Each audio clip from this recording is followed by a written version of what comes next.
मात्र मित्रों, 8 अप्रैल 2023 से पहली खबर है ओपन सोर्स सीड्स मूवमेंट को।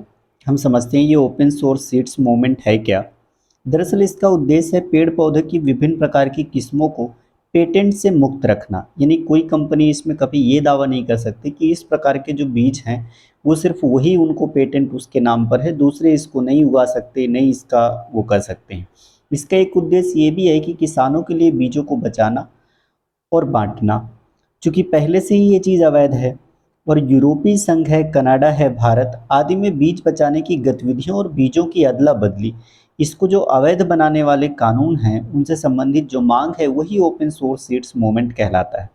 अब होता क्या है, कारपोरेट जो बीज कंपनियां हैं वो इस क्षेत्र में भी अपना अधिकार चाहती हैं। सार्वजनिक क्षेत्र में बीजों के प्रजनन में गिरावट वैसे भी है और निजी क्षेत्र लगातार रिसर्च करके नई नई किस्में उगाते हैं।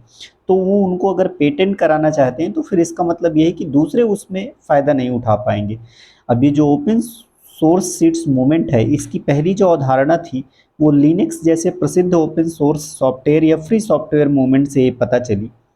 अब ये हुआ क्या, तो वर्ष 1999 में टीई माइकल्स, ये एक कैनेडियन प्लांट ब्रीडर थे, यानी कनाडा के थे और ये एक नर्सरी में काम करते थे जहाँ किस्में उगाते थे। उन्होंने इस सबसे पहले इसको चलाया था। और पादप आनुवंशिकी और उनके भौतिक लक्षण व्यक्तियों या निगमों के स्वामित्व में नहीं हो सकते। उनका कहने का मतलब था कि जो प्लांट की हेरिडिटी है उसको किसी हम कॉरपोरेट जगत में या किसी कंपनी के नाम पे नहीं रख सकते। ये सभी के लिए होने चाहिए, क्योंकि जो पेड़ पौधे हैं वो सामूहिक संसाधन है, वो किसी एक की के लिए कभी नहीं हो सकते। अब बाद में ये सोशल मूवमेंट बन गया। कोई भी जो इसको ये कह सकते हैं कि कोई भी व्यक्ति बीजों या उनके जो डेरिवेटिव्स हैं उनको पेटेंट या अन्य तरीकों से प्रतिबंधित नहीं करेगा। मान लीजिए कि धान की कई किस्में हैं, तो कोई बिजनेसमैन या कोई भी व्यक्ति ये नहीं कह सकता कि ये जो धान की किस्म है इसको सिर्फ उसकी कंपनी उगाएगी, ये सिर्फ उसका ही उसमें एकाधिकार है। ये इसका मेन वो है। और भारतीय बौद्धिक संपदा अधिनियम के तहत भारत में बीज की किस्मों का पेटेंट कराया ही नहीं जा सकता।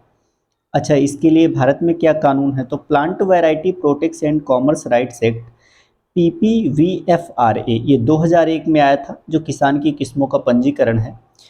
और ये जो पेटेंट होता है दरअसल ये नए आविष्कार या उत्पाद किसी प्रक्रिया के लिए जो दिए जाने वाला विशेष अधिकार है वही पेटेंट है। इससे पहले अभी ये मामला और चर्चा में रहा है जब जॉनसन एंड जॉनसन कंपनी ने भारत में टीबी की दवाई के लिए पेटेंट मांगा था।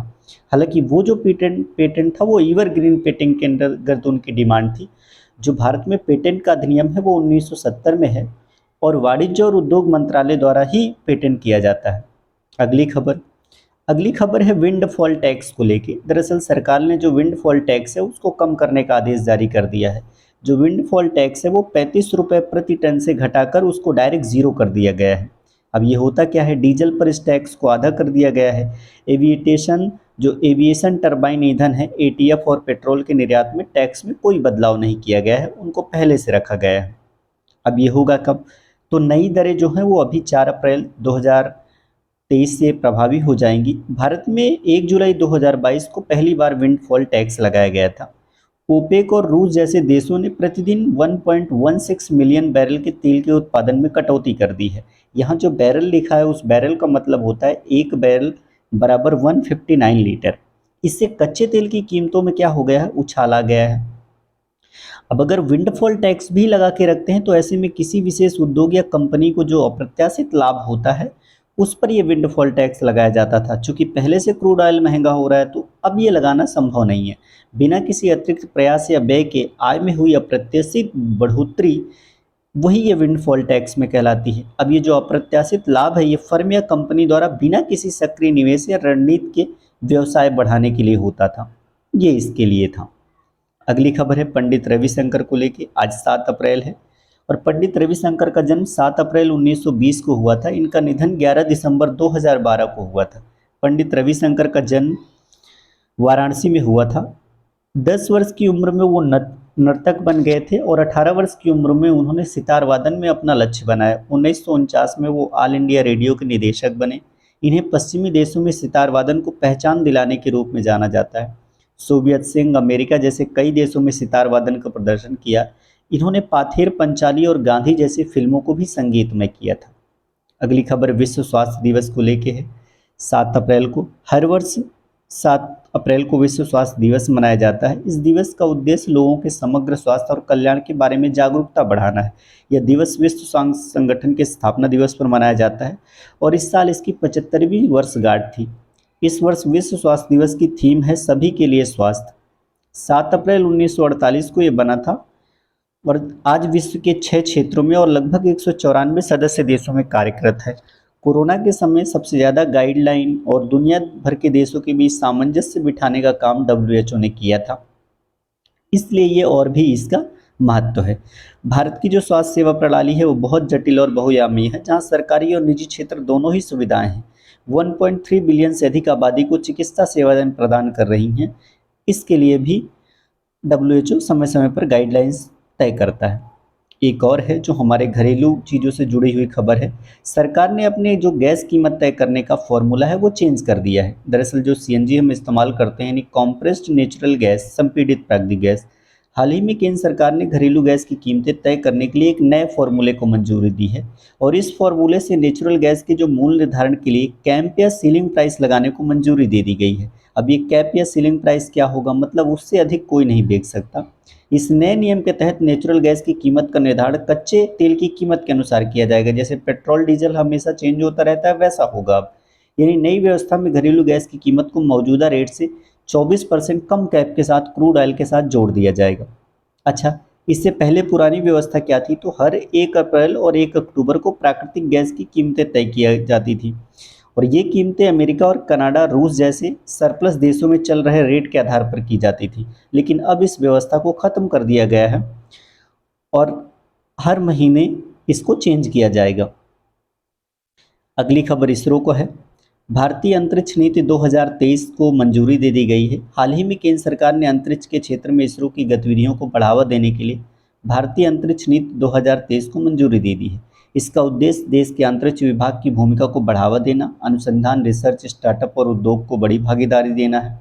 यह नीति भारतीय अंतरिक्ष अनुसंधान संगठन इसरो और निजी क्षेत्र की संस्थाओं जैसे संगठनों की भूमिका और जिम्मेदारियों को निर्धारित करती है। अब इसरो की पूरी स्थापना के विषय में जान लेते हैं। वर्ष 1962 में भारतीय राष्ट्रीय अंतरिक्ष अनुसंधान समिति, इसकी स्थापना की गई थी और 15 अगस्त 1969 को इसी को नाम बदलकर भारतीय अंतरिक्ष अनुसंधान संगठन यानी इसरो कर दिया गया। 2020 में केंद्र सरकार ने अंतरिक्ष में निजी क्षेत्र की भागीदारी को भी अनुमति प्रदान कर दी।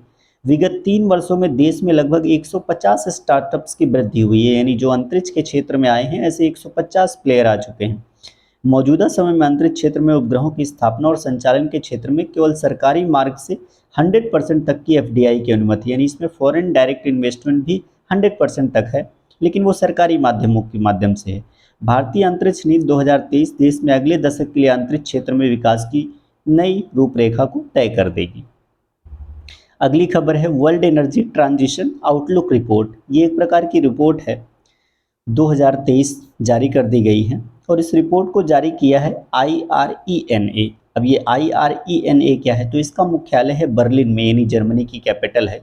इंटरनेशनल रिन्यूएबल एनर्जी एजेंसी, इन्होंने ये जारी किया है। अच्छा, पेरिस समझौते की पूरी होने पर इन्होंने थोड़ा सा चिंता जाहिर की है। इनका कहना है कि चूंकि पेंडेमिक कोरोना आ गया है, इसकी वजह से उस लक्ष्य को प्राप्त करना मुश्किल है। और वो कौन सा लक्ष्य है, तो 2015 में इन सब ने लक्ष्य रखा था कि जो कार्बन की कटौती है वो 1.5% कर दिया जाए, कार्बन की कटौती से तापमान को 1.5 डिग्री सेंटीग्रेड तक घटाया जाए और इनका कहना है कि अब उसे और आगे बढ़ाया जाए। इसी विषय पर ये संबंधित हैं। अगली खबर है भोपाल से। अभी कुछ ही दिनों पहले भोपाल से 11वीं वंदे एक्सप्रेस को प्रधानमंत्री ने हरी झंडी दिखाई है और ये रानी कमलापति स्टेशन से नई दिल्ली तक जाएगी।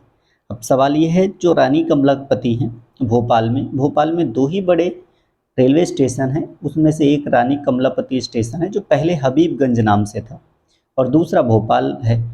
तो जो रानी कमलापति हैं, हम उनकी कहानी या उनके विषय में जान लेते हैं। तो बात 18वीं सदी की है। भोपाल से लगभग 60 किलोमीटर दूर एक गिन्नौरगढ़ राज्य था, जहाँ के गोंड राजा निजाम शाह थे। इनकी 7 रानियां थी और इन्हीं में से एक रानी थी कमलापति। और ख़ास बात यह है कि इन्हीं राजा के एक भतीजे थे जिसका नाम था आलम शाह। और आलम शाह क्या करते थे कि वो इनके संपत्तियों पर उनकी नज़र थी, निजाम शाह की संपत्तियों पर। तो उन्होंने कई बार कोशिश की और अंततः क्या किया कि अपने चाचा यानी निजाम शाह की हत्या कर दी। हत्या करने के बाद चूंकि रानी कमलापति के हाथों पर वहाँ का जो शासन आया, तो उन्होंने क्या किया कि एक वहीं पे दूसरे राजा से उन्होंने मदद मांगी। वो राजा थे दोस्त मोहम्मद शाह। अब ये जो दोस्त मोहम्मद खान थे, इनसे रानी ने मदद की कि आप मुझे आलम शाह को मारने में मेरी मदद करें। बदले में 1 लाख रुपए का करार हुआ। चूंकि रानी के पास उतनी ये मुद्रा थी नहीं, तो फिर दोस्त मोहम्मद शाह खान ने उनकी मदद की और अंततः आलम शाह को हत्या कर दी रानी ने। बाद में क्या हुआ कि रानी के पास चूंकि पैसे नहीं थे, तो उन्होंने आधा भोपाल उनको दे दिया, भोपाल का करीब एक हिस्सा दे दिया। इससे जो रानी के पुत्र थे नवल शाह, उनको बहुत बुरा लगा और फिर बाद में नवल शाह और जो दोस्त मोहम्मद खान थे उनके बीच भी युद्ध हुआ और जो नवल शाह हैं वो बहुत कम उम्र में मारे गए। इस तरह से रानी कमलापति, जो कि भोपाल की अंतिम हिंदू रानी थी, उन्हें न केवल उनकी बहादुरी के लिए जाना जाता है, बल्कि अपने राज्य में बेहतर जल प्रबंधन और बड़ी संख्या में पार्कों और मंदिरों की स्थापना के लिए भी जाना जाता है। और ये गोंड समुदाय थी। गोंड जो समुदाय है वो आज में जनजाति के उसमें आता है। अगर आपको ये सारी जानकारी अच्छी लगी तो प्लीज़ कृपया सब्सक्राइब करें, लाइक करें। धन्यवाद।